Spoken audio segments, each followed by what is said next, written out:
नारायण नारायण। आज हम पढ़ रहे हैं श्रीमद् भागवत प्रवचन बाय स्वामी तेजोमयानंदा जी। नवम स्कंध का विषय है ईशानु कथा यानी ईश कथा। नाम तो है ईश कथा, परंतु इस नवम स्कंध में भगवान के भक्तों की ही कथा है। इसमें 24 अध्याय हैं, जिनमें सूर्यवंश और चंद्रवंश के राजाओं का वर्णन किया गया है। सारे राजाओं में कोई ना कोई विशेषता थी। किसी में एक गुण प्रकर्षता से दिखाई देता था तो दूसरे में दूसरा गुण दिखाई देता था। सबका वर्णन हम विस्तार से नहीं देख सकते, परंतु आगे जो यदुवंश का वर्णन आएगा उसे विस्तार से देखेंगे। अम्बरीश चरित्र। राजा परीक्षित ने मनुवंश का विस्तार जानना चाहा तो श्री सुखदेव जी कहते हैं, मनुवंश इतना बड़ा है कि जितना भी वर्णन करें वह पूरा नहीं होगा, अतः तुम उसे संक्षेप में सुनो। कुछ एक राजाओं की कथा यहाँ बताते हैं। मनुपुत्र राजा शर्याति की कन्या का नाम था सुकन्या। उसका विवाह च्यवन ऋषि के साथ हुआ था। उसके बाद नाभागाद अम्बरीशो भून महाभागवतः कृति नास्पृशद ब्रह्मशापोपि यमुना प्रतिहत क्वचित। नाभाग का पुत्र हुआ अम्बरीश। राजा अम्बरीश की कथा बड़ी सुंदर और प्रसिद्ध है। राजा परीक्षित इसको विस्तार से जानना चाहते हैं। राजा अम्बरीश बड़े महाभागवत हुए। दुर्वासा ऋषि जैसे व्यक्ति का शाप ब्रह्म शाप भी इन्हें नहीं लगा, इनका स्पर्श तक नहीं कर पाया। राजा अम्बरीश विष्णु जी के बड़े भक्त थे, महान वैष्णव थे। सप्तद्वीपों के राजा होते हुए भी वे स्वयं मंदिर में जाकर झाड़ू लगाते थे और भगवान की सब प्रकार से सेवा और पूजा करते थे, नौकरों से नहीं कराते थे। हमारी पूजा तो प्रायः औरों के लिए आदेश ही हुआ करती है, तुम फूल लेकर आओ, तुम माला बनाओ, तुम पानी लेकर आओ इत्यादि। परंतु राजा अम्बरीश तो भक्तिपूर्वक स्वयं ही सभी कार्य करते थे और एकादशी का व्रत रखते थे। एकादशी का व्रत दशमी के दिन से प्रारंभ होता है। दशमी के दिन एक बार खाया जाता है। एकादशी के दिन पूरा उपवास और द्वादशी के दिन भी एक ही बार खाना होता है। एकादशी इसलिए कि हमारी 5 इंद्रियां, 5 कर्मेंद्रियां और एक मन, ये 11 उपाधियां ही हमको बिगाड़ती रहती हैं, अतः इन्हें संयमित करने की आवश्यकता रहती है। इसीलिए एकादशी के दिन उपवास का विधान है। तो एकादशी का अर्थ होता है इन 11 उपाधियों के ऊपर पूर्ण संयम, और उपवास का अर्थ होता है भगवान के पास बैठना, मौन रहना। हमारी एकादशी कैसी होती है? एकादशी दुष्पट खाशी तरी महणे मी उपाशी। एकादशी के दिन दुगना खाना और फिर भी कहना कि मैं भूखा हूँ। एकादशी ऐसे नहीं होती। एकादशी के दिन निराहार रहने का तात्पर्य केवल मुख से भोजन नहीं करना इतना ही नहीं है। उस दिन अन्य इंद्रियों, नाक, कान आदि को भी अपने विषयों से हटाकर भगवान में ही लगाना चाहिए। जो लोग व्रत के दिन यह सोचते हैं कि भूख लगती है इसीलिए चलो सिनेमा देखने चलें या फिर ताश खेलें, वे लोग व्रत का प्रयोजन ही खत्म कर डालते हैं। यह धर्म नहीं, धर्म के साथ छल करना है। एक समय की बात है, राजा अम्बरीश व्रतस्थ थे और द्वादशी के दिन पूजा आदि कर चुके थे। अब उन्हें व्रत छोड़ना है। उसी समय दुर्वासा ऋषि अतिथि बनकर आते हैं और कहते हैं कि मैं अभी स्नान करके आता हूँ। वे स्नान करने चले जाते हैं और फिर जल्दी लौटते नहीं। इधर अम्बरीश का व्रत तोड़ने का मुहूर्त टलता जा रहा था। उसी मुहूर्त में पूजा करके अन्न ग्रहण करने से उपवास पूर्ण होता है। अब लंबे समय तक दुर्वासा जी लौट कर नहीं आए तो राजा ने दूसरे ब्राह्मणों से पूछा कि मुझे क्या करना चाहिए। मुहूर्त टल जाता है तो व्रत पूरा नहीं होता, और यदि ऋषि के आने से पूर्व ही मैं खा लेता हूँ तो अतिथि का अपमान होता है। इस धर्म संकट के समय मुझे क्या करना चाहिए? उन्होंने कहा, तुम केवल जल का आचमन कर लो तो तुम्हारा व्रत पूरा हो जाएगा। फिर जब ऋषि लौट आए तो उन्हें खिलाने के पश्चात तुम खा लेना। राजा ने वही किया। जब दुर्वासा ऋषि लौट कर आए और उन्हें इस बात का पता लगा तो वे क्रुद्ध होकर बोले कि मुझे अतिथि रूप में स्वीकार करके फिर मेरा अपमान करते हो, और उन्होंने अम्बरीश को नष्ट हो जाने का शाप दे दिया। फिर उन्होंने अपनी एक जटा को उखाड़कर कृत्या नाम की राक्षसी को उत्पन्न किया। अम्बरीश हाथ जोड़े खड़े रहे, नाराज नहीं हुए।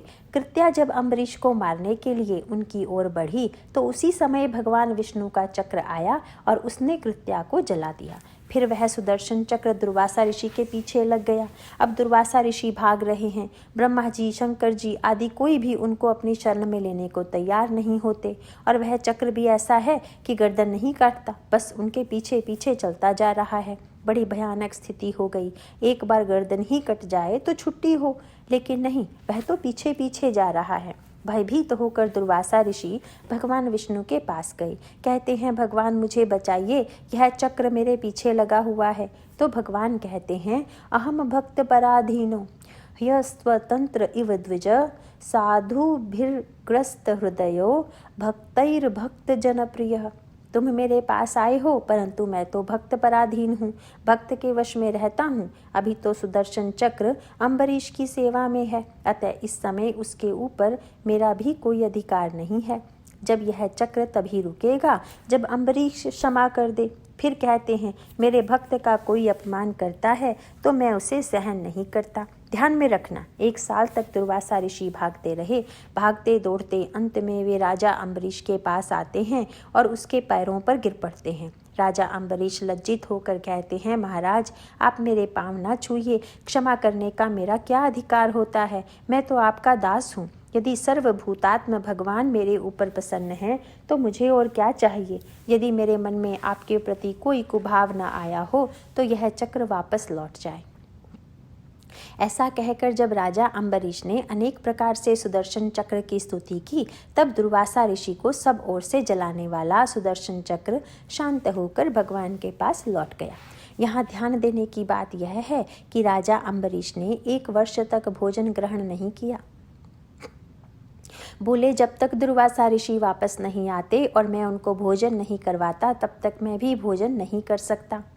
1 साल बाद जब दुर्वासा ऋषि लौट आए तो राजा अम्बरीश ने पुनः उनका स्वागत सत्कार किया, उनके चरणों की वंदना की और उन्हें भोजन कराया। तत्पश्चात जब दुर्वासा जी ने तृप्त होकर प्रसन्न चित्त से उन्हें भोजन करने को कहा, तब अम्बरीश ने भोजन किया। अब दुर्वासा ऋषि हर प्रकार से आशीर्वाद देते हुए अम्बरीश से कहते हैं, अहो अनंत दासानां महत्वम दृष्ट मध्य में। अनंत भगवान के दासों का जो महत्व है वह आज मैंने अपनी आँखों से देख लिया। मैंने तो तुम्हारे प्रति अपराध किया, लेकिन उसके बाद भी तुम दयावान बने रहे। दुष्कर कौन साधु नाम दुस्तत्यजो वा महात्मनाम यही संग्रही तो भगवान सात्वताम ऋषभो हरि। जिन महात्माओं ने भगवान को अपने हृदय में बिठा लिया है, उनके लिए कौन सा कार्य कठिन है या कौन सी चीज़ को त्यागना कठिन है? कुछ भी कठिन नहीं है, उनके लिए सब सुलभ है। यन्नाम श्रुति मात्रेण पुमान भवति निर्मलः तस्य तीर्थ पदः किम वादासानम अवशिष्यते। जिन भगवान का नाम लेने से सब लोग पवित्र हो जाते हैं, उनके चरण कमलों पर आश्रित तथा उन चरणों का तीर्थ ग्रहण करने के लिए भक्त के लिए कौन सी चीज़ कठिन है। दुर्वासा ऋषि क्षमा मांगकर उनकी स्तुति करते हैं। इस प्रकार यहाँ राजा अम्बरीश के ऐसे सुंदर चरित्र का वर्णन किया गया है। इक्ष्वाकु वंश, इसके बाद आता है इक्ष्वाकु वंश। इसमें सौभरी ऋषि, राजा त्रिशंकु, हरिश्चंद्र, सम्राट सगर और खटवांग ऋषि आदि का वर्णन है। खटवांग राजर्षि थे, इनका वर्णन हम पहले भी देख चुके हैं। इन्होंने देवताओं की सहायता की थी। सहायता करने के बाद जब देवताओं ने कुछ मांगने को कहा तो इन्होंने पूछा कि मेरे मरण में कितना समय बाकी है। देवताओं ने उत्तर दिया, आपके मरण में केवल 2 घंटे रह गए हैं। तब खटवांग राजा ने 2 घंटे में ही सब कुछ त्याग कर अपने मन को भगवान में लगा दिया। राजा अंशुमान, उनके पुत्र दिलीप और दिलीप के पुत्र भागीरथ अपने महत् प्रयास से गंगा जी को धराधाम पर ले आए। सूर्यवंश इक्ष्वाकु वंश में ऐसे ऐसे महान राजा हुए हैं। उसके बाद इसी इक्ष्वाकु वंश में राजा दिलीप हुए। राजा दिलीप के पुत्र हुए रघु, रघु के पुत्र हुए अज, अज के पुत्र हुए दशरथ और दशरथ के पुत्र हुए भगवान श्री रामचंद्र जी। बोलिए भगवान श्री रामचंद्र जी की जय। श्री राम तथा श्री कृष्ण भगवान के अवतार तो अनेक हुए हैं, परंतु श्री राम अवतार सबसे विलक्षण और सबसे सुंदर है। कोई शिव जी का भक्त हो या श्री कृष्ण जी का, किसी का भी भक्त बनने के पूर्व श्री राम का भक्त होना आवश्यक है। राम भक्त हुए बिना कोई कृष्ण भक्त या शिव भक्त नहीं बन सकता। ऐसा कहने का क्या तात्पर्य है? देखिए, भगवान शिव जी तो अपने निर्गुण स्वरूप में स्वाधिस्थ रहते हैं और भगवान श्री कृष्ण जी के रूप में तो स्वरूपस्थ ब्रह्म ही चलता फिरता दिखाई देता है। उनकी लीला को समझना भी बड़ा कठिन है। जहाँ भगवान शिव जी ब्रह्म स्थिति को दिखाने वाले हैं, वहाँ भगवान कृष्ण रति को दिखाने वाले हैं, लीला में रमण कराने वाले हैं। अब यदि कोई ब्रह्म स्वरूप में स्थिति चाहता हो या जीवन मुक्ति के विलक्षण सुख का अनुभव करना चाहता हो, निरंकुश स्वातंत्र्य को प्रकट करके उसका अनुभव करना चाहता हो, तो उसे अपने मन को कितना शुद्ध करना पड़ेगा, जरा सोचो।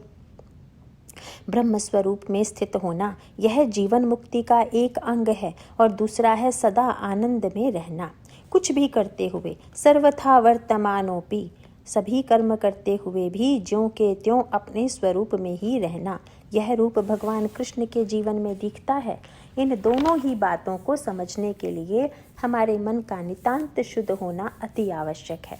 अशुद्ध मन से कुछ भी प्राप्त करना संभव नहीं है और मन की शुद्धि केवल श्री रामचंद्र जी के अवतार को समझकर और उनके जैसा आचरण करने से ही हो सकती है, क्योंकि ये धर्म स्वरूप भगवान हैं और धर्म को पहचाने बिना तथा धर्मानुकूल जीवन जिए बिना इस प्रकार की शुद्धि हमारे जीवन में नहीं आ सकती है। इसीलिए कहा गया है कि कोई शिव जी का भक्त हो या कृष्ण जी का भक्त, उसे पहले भगवान रामचंद्र जी का भक्त होना ही पड़ेगा।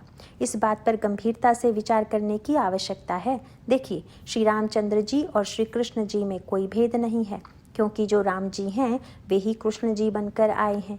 वे ज़्यादा बड़े या छोटे हैं ऐसा कहना मूर्खता का लक्षण है, अपराध है और पाप भी है, ऐसा कहना गलत है। लेकिन भगवान श्री कृष्ण के जीवन और भगवान श्री राम के जीवन में हम मनुष्यों की दृष्टि से थोड़ा भेद है, स्वयं उनमें कोई भेद नहीं है। अनेक बार ऐसा सुनने को मिलता है कि भगवान श्री कृष्ण जी का जीवन अनुकरणीय नहीं है, उनकी लीलाओं का अनुकरण नहीं, चिंतन करना चाहिए। उनकी लीला चिंतनीय है, लेकिन श्री रामचंद्र जी की लीला केवल चिंतनीय ही नहीं, अनुकरणीय भी है। इसको सरल भाषा में कहें तो भगवान श्री कृष्ण जी ने जो कहा वह करो, जो किया वह मत करो, और भगवान श्री रामचंद्र जी ने जो कहा और जो किया दोनों ही करो। ऐसा कहने पर यदि इसका कोई स्पष्टीकरण न मिले तो कई प्रकार के संदेह भी उत्पन्न हो सकते हैं। ऐसा भी लग सकता है कि क्या भगवान श्री कृष्ण जी ने कहा कुछ परंतु किया कुछ और ही, यह तो अधर्म की बात है। कहना कुछ और करना कुछ, यह साधु पुरुष का लक्षण नहीं है। तो क्या भगवान श्री कृष्ण ने जो किया वह गलत किया? ऐसी भ्रांति में नहीं पड़ना चाहिए। वैसे देखा जाए तो भगवान श्री रामचंद्र जी की भी कोई लीला ऐसी है जिसका अनुकरण हम नहीं कर सकते, जैसे अपनी गर्भवती पत्नी को त्याग देना। हम ऐसा कर सकते हैं क्या? यदि कोई ऐसा करे तो वह मूर्खता ही होगी, क्योंकि वह लीला तो चिंतनीय ही है। भगवान की धर्म मर्यादा को हम समझ तो सकते हैं, परंतु उस धर्म मर्यादा को जीवन में उतारना बड़ा ही कठिन है। भगवान श्री कृष्ण जी की लीला को शब्दशः जीवन में उतारने की बात तो दूर रही, उसे समझना भी बहुत कठिन है। यहाँ मैं आपको एक बात बता दूँ, इन वाक्यों के अर्थ को ठीक से समझ लेना। भगवान रामचंद्र जी मनुष्य रूप में आए और मनुष्यों को सिखाने के लिए आए। उन्होंने मानव धर्म का पालन करके दिखाया, इसलिए उनकी लीला अनुकरणीय है। भगवान श्री कृष्ण भी मनुष्य रूप में दिखते थे, परंतु उन्होंने सब प्रकार से ईश्वर के धर्म को ही निभाया। यही अंतर है दोनों में। भगवान श्री कृष्ण जी ने अधर्म का कार्य नहीं किया है, परंतु वे जीव धर्म का, मनुष्य धर्म का नहीं, ईश्वर धर्म का आचरण कर रहे थे। अन्यथा 16,000 स्त्रियों के साथ विवाह करना कभी संभव है? एक साथ 16,000 स्त्रियों के साथ रहना तो ईश्वर का ही कार्य हो सकता है, मनुष्य का नहीं। ईश्वर के लिए 16,000 क्या, वह भी कम ही हैं। इसीलिए रामचंद्र जी ने अपने चरित्र में दर्शाया कि मनुष्य के लिए एक पत्नी पर्याप्त है। कहना यही है कि श्री रामचंद्र जी ने मानव धर्म निभाया, जबकि श्री कृष्ण चंद्र जी ने ईश्वर धर्म निभाया। अर्थात मनुष्यों के लिए भगवान श्री रामचंद्र जी के अवतार कार्य ही श्रेष्ठ हैं, आदर्श हैं। उनकी लीलाओं का जितना गान किया जाए वह कम ही है। आदर्श की परिसीमा भगवान श्री राम। हम पहले देख चुके हैं कि राजा प्रियव्रत ने ब्रह्मांड में कैसे विभाग किए थे। यह भी देखा था कि ब्रह्मांड में 9 वर्ष होते हैं। 9 वर्षों में स्थानों पर भगवान के अलग अलग रूपों की उपासना होती है। किम पुरुष वर्ष में भगवान श्री रामचंद्र जी की आराधना होती है। किम पुरुषे वर्षे भगवन्तमादि पुरुषम लक्ष्मणाग्रजम सीताभिरामम रामम तच्चरण सन्निकर्षाभिरतः परम भागवतो हनुमान सह किम पुरुषैर्विरत भक्ति रूपासते। यद्यपि भागवत में भगवान श्री रामचंद्र जी की सभी लीलाओं का वर्णन है, तथापि हम यहाँ उनको सबको नहीं देखेंगे, क्योंकि वे तो प्रायः हमें रामायण की कथाओं के द्वारा ज्ञात होती ही हैं। किम पुरुष वर्ष में परम भागवत हनुमान जी की अविरत भक्ति के द्वारा भगवान श्री रामचंद्र जी की उपासना करते हैं, उनका यश गाते हैं और स्तुति करते हैं। यह अत्यंत सुंदर स्तुति है, जिसका वर्णन 5वें स्कंद में किया गया है। ओम नमो भगवते उत्तम श्लोकाय नमः आर्य लक्षण शीलव्रताय नमः उपशिक्षितात्मन उपासित लोकाय नमः साधुवाद निकषणाय नमः ब्रह्मण्य देवाय महापुरुषाय महाराजाय नमः इति। ओम नमो भगवते उत्तम श्लोकाय। उत्तम श्लोक अर्थात उत्तम यश वाले भगवान श्री रामचंद्र जी को नमस्कार। नम आर्य लक्षणशील व्रताय। आर्य अर्थात श्रेष्ठ पुरुषों के लक्षणों का उनके पूरे चरित्र में ऐसा आविर्भाव प्राकट्य हुआ है कि वह उनका व्रत बन गया। देखो, भगवान श्री रामचंद्र जी ने अपने जीवन में सभी धर्मों का सम्यक निर्वाह किया है। बालकांड में हम यह देख सकते हैं कि दशरथ जी के प्रति, माता के प्रति वे पुत्र धर्म का निर्वाह किस प्रकार करते हैं। गुरु के पास जाकर उन्होंने शिष्य धर्म का निर्वाह किया। विश्वामित्र जी के साथ जाकर यज्ञ की रक्षा आदि करते हैं और यह दर्शाते हैं कि गुरु की सेवा किस प्रकार करनी चाहिए। ये आर्यव्रत लक्षण हैं। आगे जब जनकपुरी जाते हैं तो वहाँ सीता जी के प्रति उनके मन में अनुराग उत्पन्न हो जाता है। तथापि धनुष यज्ञ के समय उत्तेजित नवयुवक की तरह धनुष को उठाने दौड़ नहीं पड़ते। जब गुरु जी का आदेश होता है तभी जाते हैं। उठहु राम भंजहु भव चापा। उठहु राम ऐसा विश्वामित्र जी बोलते हैं, तभी भगवान उठते हैं। कैसा सुंदर शील है।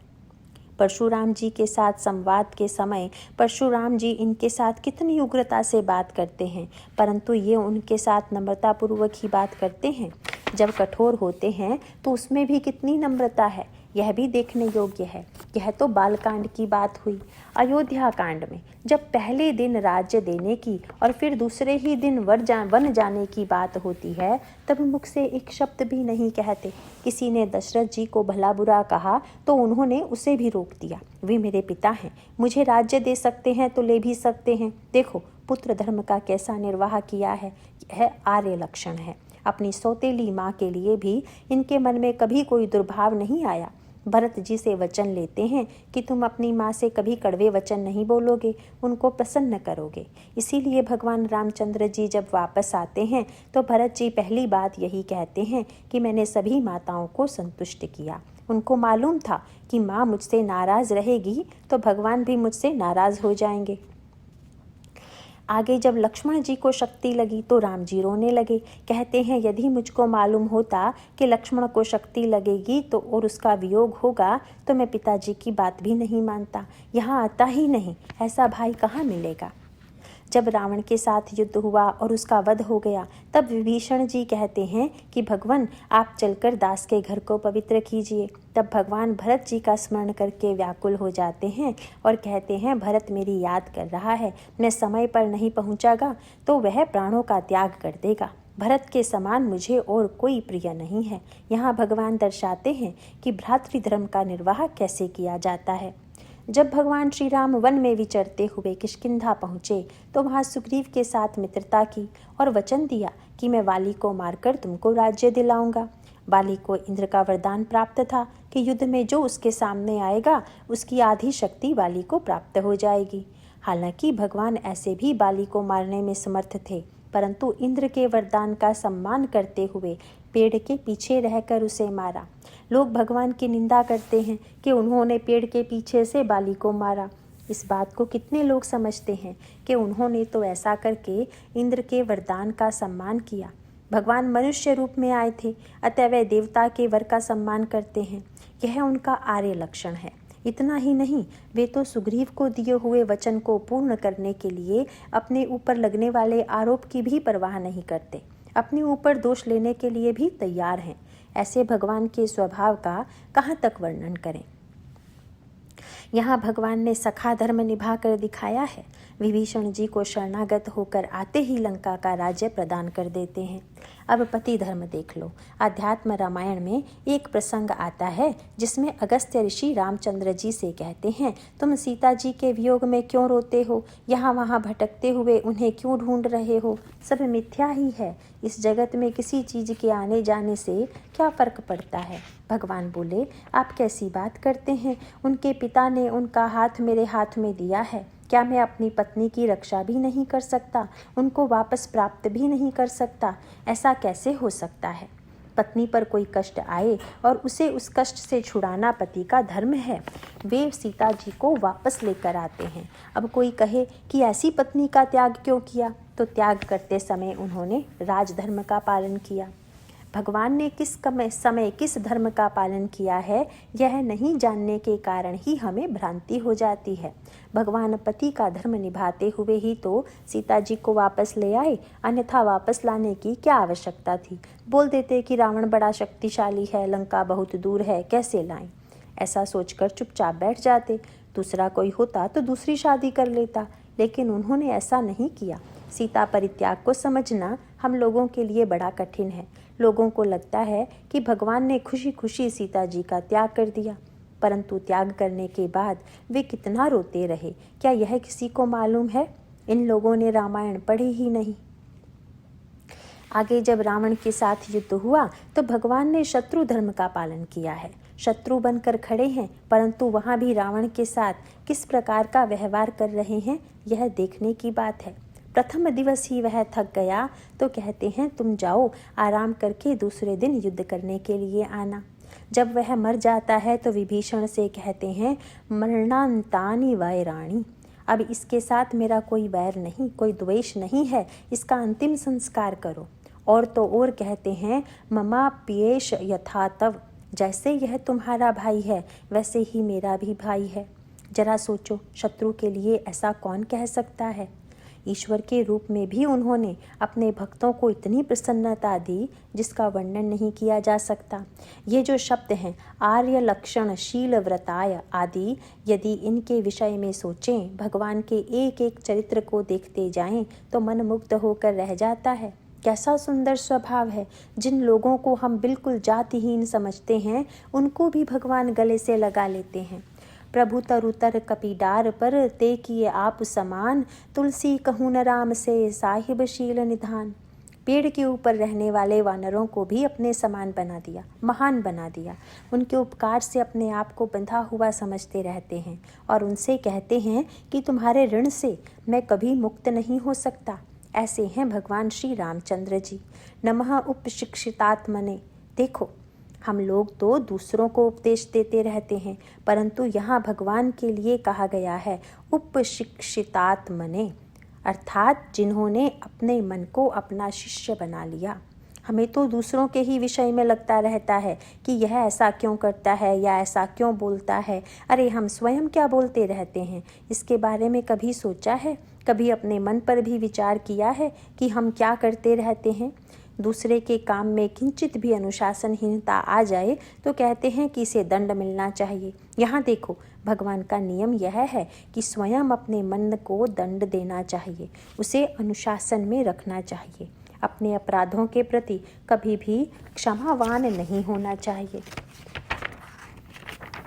परंतु दूसरों के ऊपर दया करनी चाहिए। यह समझने की बात है। हम लोग तो अपने ऊपर ही दया करते हैं, स्वयं तो मन में जो आया सो करते हैं, परंतु दूसरा कुछ करे तो सोचते हैं कि उसे दंड मिलना चाहिए। जो अपने मन को अपना शिष्य बना ले, उसे वश में कर ले, वही रामचंद्र जी का जीवन समझ सकता है। नम उपासित लोकाय। भक्त लोग तो भगवान की उपासना करते हैं, लेकिन स्वयं भगवान श्री रामचंद्र जी लोक की, सारे लोगों की उपासना करते हैं। बोले ये मेरे भगवान हैं। वाल्मीकि रामायण के प्रसिद्ध श्लोक में भगवान कहते हैं कि लोक की आराधना करने के लिए स्नेही को छोड़ना पड़े, नाते रिश्ते वालों को छोड़ना पड़े, दया सौख्य और यदि वा जानकीमपि, जानकी जी को भी छोड़ना पड़े तो मैं छोड़ दूंगा। लोग प्रश्न पूछते हैं कि सीता जी तो पवित्र थी, फिर भी रामचंद्र जी ने उनको क्यों छोड़ दिया? थोड़ा विचार करो, अयोध्या के लोगों को कभी ऐसा क्यों नहीं लगा कि यह गलत काम हो रहा है? उन सब ने श्री रामचंद्र जी के पास जाकर क्यों नहीं कहा कि भगवान आप ऐसा मत कीजिए?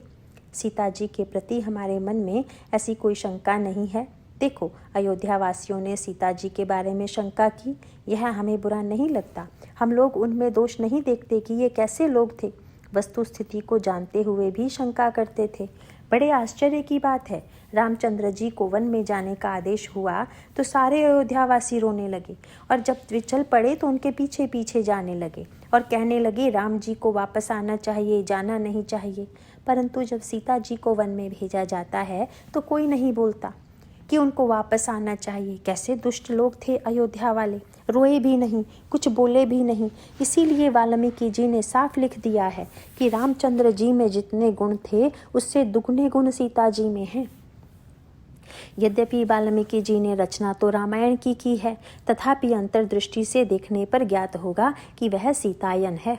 उसमें सीता जी की ही अधिक प्रशंसा की गई है, और सीता जी को तो उन्होंने अपनी पुत्री के समान माना है। अब जरा सोचो, ऐसे ये अयोध्यावासी जब सीता जी के विषय में शंका करने लगे, तब राम जी ने सीता जी को त्यागा तो कौन सा गलत काम किया? श्री राम जी ने एक तो सीता जी को वन में भेजा और उनके वियोग में स्वयं दुख भी भोगते रहे। यह राजा रानी बनना बड़ा कठिन काम होता है, सरल नहीं होता। हालांकि लोगों को यही लगता है कि राजा रानी बनना तो बड़ा अच्छा है, काहे की महारानी, काहे के महाराज, ये तो दुख ही भोगते रहे। यज्ञ कार्य के लिए साथ में पत्नी नहीं थी तो सोने की मूर्ति बनवा कर रखनी पड़ी। अयोध्या वासियों को यह भी कभी बुरा नहीं लगा। सिय निंदक अग ओघ नसाए, लोक बिशोक बनाई बसाए। ऐसे लोगों को, सीता जी की निंदा करने वालों को भी रामचंद्र जी ने अयोध्या में रखा और उनकी आराधना की, और अंत में उन सबको अपने धाम में बसा दिया। उपासित लोकाय, दुनिया चाहती रहती है कि सब लोग हमारी उपासना, सेवा, पूजा आदि करते रहें, हमारे गले में हार डालते रहें, और भगवान ऐसे थे कि सारी दुनिया की उपासना करने में लगे रहे, आराधना करने में लगे रहे। अब अगला विशेषण है नमः साधुवाद निक्षणाय। नमः साधुवाद निक्षणाय। अब साधुवाद निक्षण का क्या अर्थ होता है? कोई व्यक्ति अपने आप को भला कहता है तो उसकी कोई कसौटी होनी चाहिए, मापदंड होना चाहिए। जैसे सोने को कसौटी पर घिस कर देखते हैं कि यह असली सोना है या नहीं, परंतु अपनी अच्छाई को कहाँ पर घिस कर देखोगे? उसका क्या मापदंड है? वह है साधुवाद निक्षण। भगवान श्री रामचंद्र जी सर्वोत्कृष्ट चरित्र के मापदंड हैं। साधुवाद निक्षण ऐसा विशेषण और किसी के लिए नहीं दिया गया है। साधुता ही मूर्त रूप से श्री रामचंद्र जी बनकर प्रकट होती है। अतः कोई आदमी अच्छा है कि नहीं, इसका निश्चय करना हो तो उसके लिए श्री रामचंद्र जी का जीवन ही वास्तविक कसौटी है। हम लोग लोभवश अपने सिद्धांतों के विपरीत भी समझौता करने के लिए तैयार हो जाते हैं। हमारी साधुता हवा में उड़ जाती है, परंतु भगवान श्री रामचंद्र जी को सबसे ज़्यादा प्रिय था धर्म, साधुता, जिसके लिए वे अन्य सब कुछ छोड़ने के लिए तैयार थे। वे कभी किसी के लिए तो कभी किसी और के लिए रोते हुए दिखाई देते हैं, लेकिन ध्यान देने योग्य बात यह है कि उनका ध्यान सदा ही धर्म पालन में लगा रहता था। नमो ब्रह्मण्य देवाय। सारे अवतारों में भगवान ने ब्राह्मणों को ही अपना इष्ट देव माना। कितने आश्चर्य की बात है कि सब लोग भगवान को अपना इष्ट मानते हैं और भगवान ब्राह्मणों को अपना इष्ट मानते हैं। महापुरुषाय महाराजाय नमः। ये महापुरुष हैं, महाराज हैं, इनको नमस्कार। हनुमान जी की स्तुति में आगे वर्णन आता है कि भगवान श्री रामचंद्र जी तो निर्गुण, निराकार, निर्विशेष, सच्चिदानंद स्वरूप ब्रह्म हैं। अब देखो, भगवान श्री रामचंद्र जी का अवतार क्या केवल कुछ राक्षसों को मारने के लिए हुआ था? राक्षसों को मारना कोई बड़ी बात नहीं थी। जिनके भ्रुकुटी विलास से, संकल्प मात्र से समस्त ब्रह्मांड बनते और बिगड़ते रहते हैं, उनके लिए एक रावण क्या था? उसको मारने के लिए इतना प्रपंच, इतना प्रयत्न और इतनी सेना को इकट्ठा करने की क्या ज़रूरत थी? मारना तो बड़ा आसान काम होता है। केवल मारना ही होता तो देखते देखते उन सबको मारकर खत्म कर देते। उनका अवतार तो मर्त्यावतारस्त्विह मर्त्य शिक्षणम रक्षो वधायैव न केवलम विभहो। मानवों को कैसे जीना चाहिए यह सिखाने के लिए हुआ था। किसी को जीना सिखाना बड़ा कठिन काम है। वह बड़ा लंबा सुदीर्घ कार्यक्रम होता है। राम भगत हित तन नर तनुधारी, सही संकट किए साधु सुखारी। सब प्रकार के संकट स्वयं सहन करने पड़ते हैं। तब कहीं इन मूढ़ जड़ लोगों में से कुछ के दिमाग में थोड़ा सा प्रकाश पड़ता है। बाकी सब ज्यों के त्यों ही रहते हैं। उनकी समझ में कोई बात आती ही नहीं। मानवों को शिक्षा देने की बात न होती तो कुतोन्यथा सयाद्रमतः स्व आत्मन सीताकृतानि व्यसनानीश्वरस्य। अपने आत्मस्वरूप में रमने वाले भगवान को सीता जी के लिए इतना रोने की क्या ज़रूरत थी? इतना सारा दुख कष्ट सहन करने की क्या आवश्यकता थी? न वै स आत्मात्मवतां सुहृतं सक्त स्त्रीलोक्यां भगवान वासुदेवः न स्त्रीकृतं कश्मलश्नुवीत न लक्ष्मणं चापि विहातुमर्हति। तीनों लोकों में कहीं भी आसक्त नहीं होने वाले भगवान श्री रामचंद्र जी का सीता जी के वियोग में दुखी होकर रोना, लक्ष्मण जी को त्यागना, वह सब तो लोक शिक्षणार्थ ही थे। अन्यथा क्या धीरों के आत्मरूप भगवान को भी दुख हो सकता है? क्या उन्हें लक्ष्मण जी को त्यागना पड़ता? भगवान के तिरोधान के समय कुछ समय पूर्व भगवान के दर्शनार्थ काल आता है और कहता है, भगवान जब तक मैं आपसे बात करता रहूं तब तक किसी को बीच में नहीं आना चाहिए। यदि बात करते समय कोई बीच में आ जाएगा तो आपको उसका वध करना पड़ेगा। तब भगवान ने लक्ष्मण जी को आदेश दिया कि किसी को अंदर नहीं आने देना और स्वयं भी अंदर नहीं आना। उसी समय दुर्वासा ऋषि आते हैं और कहते हैं, मुझे इसी समय भगवान से मिलना है। लक्ष्मण जी समझ नहीं पाए कि अब क्या किया जाए। जाने न दूं तो ये बहुत क्रोधित हो जाएंगे और जाने दूं तो श्री राम जी को मेरा वध करना पड़ता है। विवश होकर कर्तव्य पालन हेतु वे स्वयं अंदर चले जाते हैं। देखो, ऐसे लक्ष्मण जी को त्यागना कितना कठिन काम है। वह भी भगवान ने किया। वशिष्ठ जी के निर्देशानुसार भगवान श्री राम ने लक्ष्मण का त्याग कर दिया था। सत्पुरुषों को त्यागना उनके वध के तुल्य ही होता है। भगवान राम का जीवन बहुत कठिन है, बहुत ही कठिन है।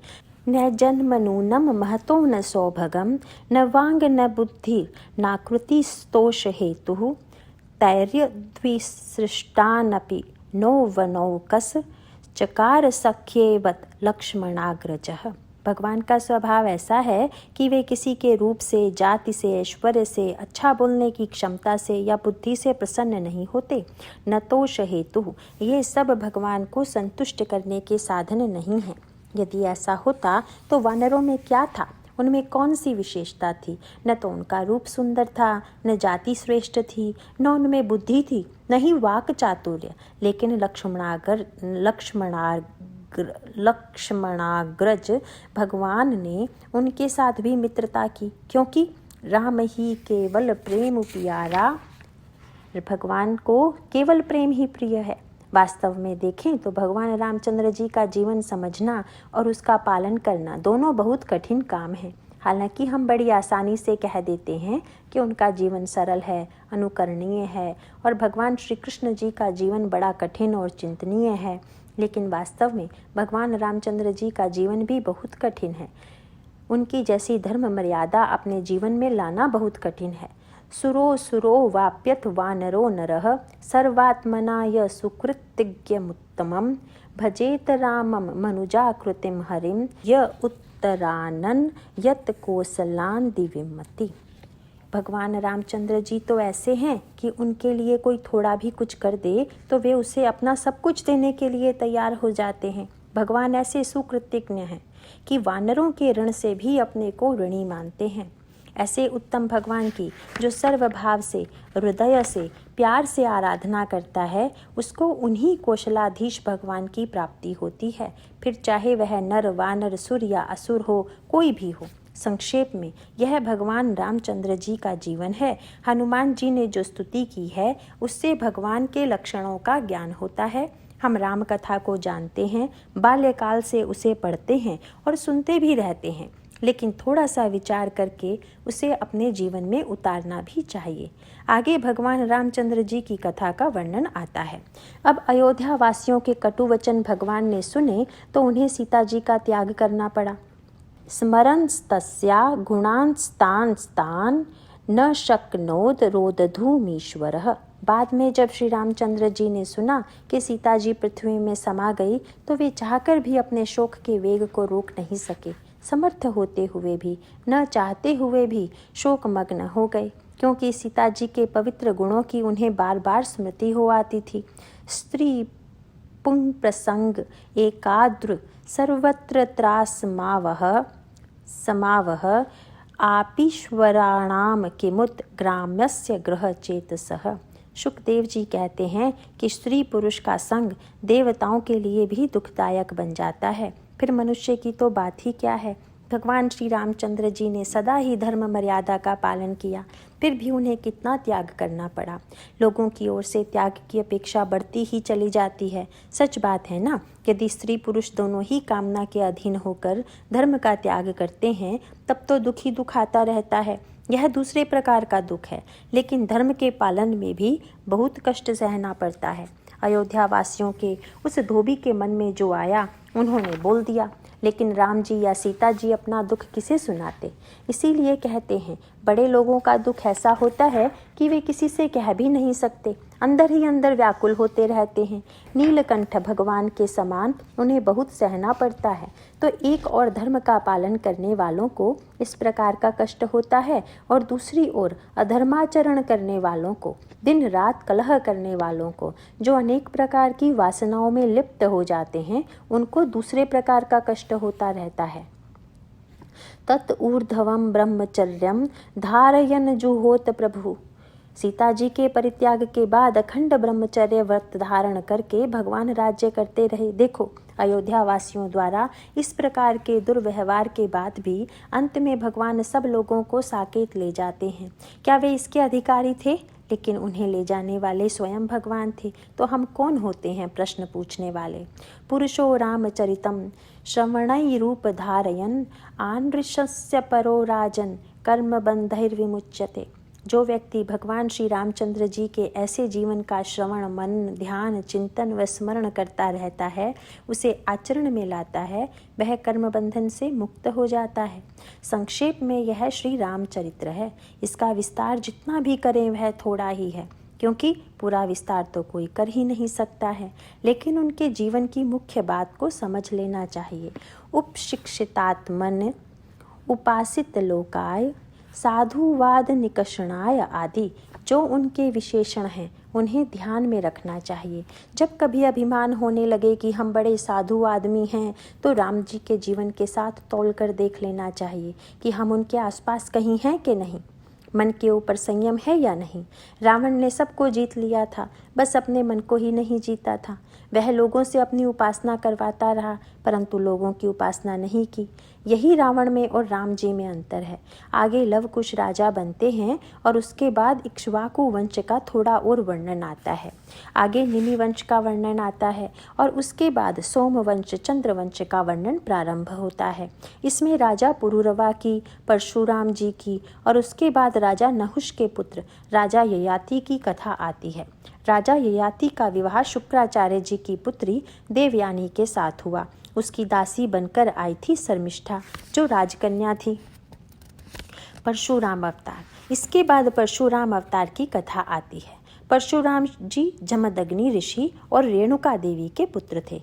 उनके और भी वसुमन आदि कई लड़के थे। रेणुका देवी से एक दिन कोई अपराध हुआ। जमदग्नि ऋषि ने कहा, मार को मार डालो, इसका सिर काट डालो। लड़के मारने को तैयार नहीं हुए। माँ को कैसे मारते? पिता को क्रोध आया, मेरे आदेश को नहीं मानते, तुम भी मर जाओ। इतने में उनका सबसे छोटा लड़का परशुराम हाथ में फरसा लेकर आया। पिता ने कहा, माँ को मारो। उसने इधर उधर देखा भी नहीं।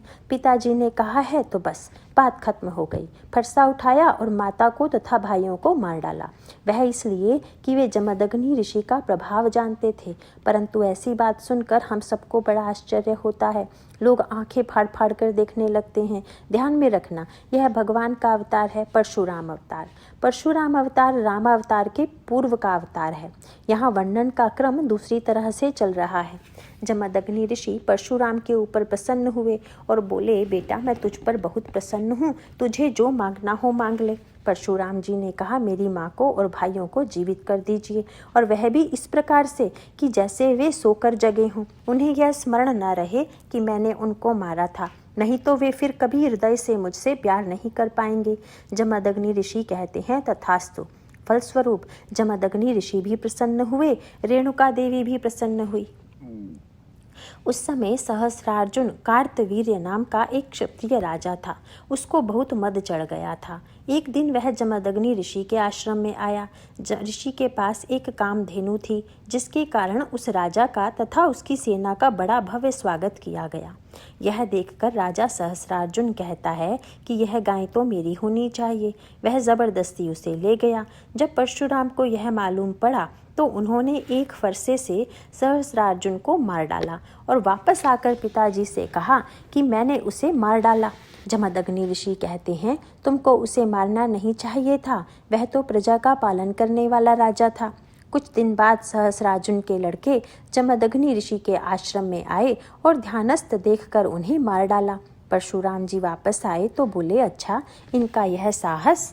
अपना फरसा लेकर चल पड़े। बोले, ये क्षत्रिय लोग बहुत उन्मत्त हो गए हैं, इनको बहुत अभिमान हो गया है। अब मैं पूरी पृथ्वी निक्षत्रिय कर डालूंगा। उन्होंने 21 बार क्षत्रियों को मारा और सारी पृथ्वी को दान में दे दिया, अपने लिए कुछ नहीं रखा। इस प्रकार उन्होंने अभिमानी क्षत्रियों का अभिमान चूर चूर कर डाला। परशुराम जी भगवान के आवेश अवतार हैं। देखने में वे बड़े सुंदर थे, लेकिन उग्र भी थे। वे किसी की ओर प्यार से भी देखते थे तो उसे लगता था कि उसका काल आ गया है। जब उग्र भाव से देखते होंगे तब क्या होता होगा, आप समझ ही सकते हैं। परशुराम का नाम लेते ही सब लोग जहाँ तहाँ भाग जाते थे। जब रामचंद्र जी का अवतार ग्रहण करके आ गए तो परशुराम जी ने सोचा कि क्षत्रिय वंश में अब अच्छा व्यक्ति आ गया है, अब मुझे कुछ करने की आवश्यकता नहीं है। ऐसा सोचकर उन्होंने क्षत्रियों को मारने का काम रोक दिया। फिर वे महेंद्राचल जाकर वहाँ रहने लगे। वे महाभारत के समय में भी थे। कर्ण उनके पास शस्त्र विद्या सीखने के लिए गया था। परशुराम जी तो चिरंजीव हैं। कभी कभी लोग पूछते हैं, भगवान का परशुराम अवतार और श्री राम अवतार दोनों समकाल में कैसे हुए? अरे भगवान हजारों रूप एक साथ ले सकते हैं, आप उनको समझते क्या हैं? वे भगवान हैं, उनको अपने जैसा नहीं समझना चाहिए। वे एक ही साथ कितने ही अवतार ले सकते हैं, अनेक स्थानों पर ले सकते हैं। ययाति चित्र। ययाति के चरित्र में समझने योग्य बात यह है कि वह महाभोगी राजा था। उसने खूब भोग किया, लेकिन उसकी भोग की इच्छा कभी तृप्त नहीं हुई। वह स्त्री में अति आसक्त था। एक दिन देवयानी क्रोधित होकर उसे छोड़कर चली गई। ज़्यादा विस्तार की आवश्यकता नहीं, यहाँ हम अपने काम की बात को ही देखेंगे। वह अपने पिता शुक्राचार्य के पास गई। शुक्राचार्य जी भी बहुत क्रोधित हो गए और उन्होंने ययाति को शाप दे दिया कि उसे बुढ़ापा आ जाए। उनको बुढ़ापा आ गया और वे व्याकुल हो गए कि मेरी काम वासना तो पूरी हुई नहीं और मैं बूढ़ा हो गया, अब मैं क्या करूं?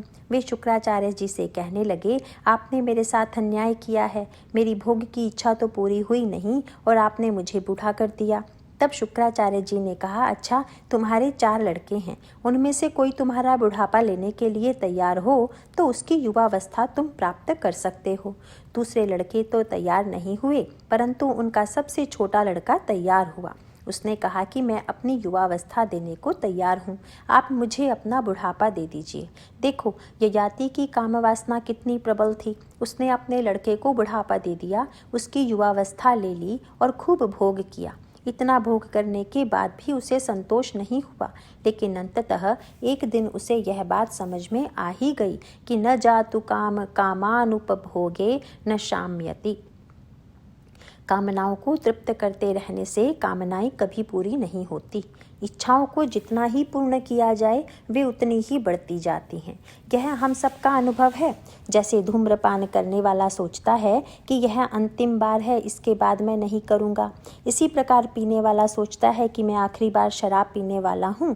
चाय पीने वाला सोचता है कि अब मैं चाय छोड़ने वाला हूँ, इसीलिए आखिरी कप चाय पी लेता हूँ। गिलास भर कर ले आओ। आखिरी बार कभी नहीं आता। किसी चीज़ को छोड़ना हो तो अभी इसी क्षण छोड़ दो तो छूट जाएगा, अन्यथा आगे भी नहीं छोड़ पाओगे। हविषा कृष्ण वर्तमैव भूय एवाभिवर्धते। जैसे आग को बुझाने के लिए आग में घी की आहुति डालते जाएं तो वह क्या कभी बुझेगी? जितना घी डालते जाएंगे उतने ही उसकी लपटें और ऊंची ऊंची होती जाएंगी। यह बात बहुत लंबे समय के बाद उस जड़ बुद्धि वाले राजा ययाति के दिमाग में आ ही गई। तब उसे लगा, इतना भोग करने के बाद भी मुझे संतोष नहीं हो रहा है, अब यह सब छोड़ देना चाहिए, सब त्याग कर देना चाहिए। ऐसा सोचकर उसने अपने छोटे लड़के को बुलाया और कहा कि बुढ़ापा वापस करो, यह युवावस्था ले लो। वे ऐसा कर सकते थे, उनमें तपव्रत की ऐसी शक्ति थी, उन्हें शुक्राचार्य जी ने वर दिया था। इस प्रकार युवावस्था अपने बेटे को वापस कर दी और बुढ़ापा अपने ऊपर ले लिया। फिर वे वन में चले गए और अपने मन को भगवान में लगा दिया। कुछ लोग सोचते हैं यह कौन सी बड़ी बात हुई, कहते हैं ना, सो चूहे खाकर बिल्ली हज को चली। इन लोगों ने इतना भोग किया, उसके बाद छोड़ दिया तो कौन सी बड़ी बात हो गई। ऐसा मत समझो कि यह छोटी सी बात है। त्याग करना कोई आसान बात नहीं है। अधिक भोग करने के बाद संस्कार दृढ़ हो जाते हैं, तब छोड़ना और भी कठिन हो जाता है। जब छोड़ने की बात आती है तो लोग कहते हैं अंतिम पुत्र या पुत्री का विवाह कर दें, एक बार अमेरिका देख लें इत्यादि। भाव यह है कि भोग हमारे जीवन का लक्ष्य नहीं है, उसको छोड़ना ही हमारे जीवन का लक्ष्य है। इस प्रसंग के द्वारा यही दर्शाया गया है। रंती देव की करुणा व उदारता। आगे एक बड़े महात्मा राजर्षि हुए, उनका नाम था रंती देव। रंती देव की कथा बड़ी सुंदर है। उन्होंने सब कुछ छोड़ दिया, निष्किंचन होकर बैठ गए। वे भूखे थे, उनके पास कुछ नहीं था, और जब उनके पास कुछ खाने की वस्तु आई तब एक के बाद एक अतिथि आने लगे। वे सब उन सबको सब कुछ देते गए। आखिर में एक अतिथि अपने कुत्तों को साथ ले आया तो जो कुछ भी बचा था सो उसे दे दिया। फिर एक प्यासा चांडाल आया तो उसे पानी भी दे दिया। इस प्रकार रंती देव ने सब कुछ दे दिया। उनका एक प्रसिद्ध श्लोक है जिसमें वे कहते हैं, न काम ये हम गतिमीश्वरात् परा मष्टदधि युक्ताम पुनर्भवम वा आर्तिर्न प्रपद्ये खिल देह भाजा मंतः स्थितो ये न भवन्त्य दुःखा। न काम ये हम गतिमीश्वरात् पराम। मैं ईश्वर से बहुत बड़ी गति, सिद्धियां या ऐश्वर्य प्राप्त नहीं करना चाहता। सारे जीव दुखी हो रहे हैं, मैं उनके हृदय में बैठकर उनका दुख ले लेना चाहता हूँ, जिससे कि उनको दुख नहीं हो। ऐसे थे रंती देव। वे अपने वंश के बहुत बड़े व्यक्ति हुए, महाभागवत हुए। उनके सामने प्रकट होकर भगवान ने उन्हें वर देना चाहा तो भी उन्होंने कुछ नहीं मांगा। वासुदेवे भगवती भक्तया चक्रे मन परम। अंत में उन्होंने अत्यंत भक्ति भाव से भगवान में ही अपना मन लगा दिया और मोह माया से मुक्त हो गए। इसके बाद यदुवंश का संक्षिप्त वर्णन है। तत्पश्चात 24वें अध्याय में विदर्भ वंश का वर्णन है और उसी के साथ 9वें स्कंध का विषय ईशानु कथा समाप्त होता है। नारायण नारायण।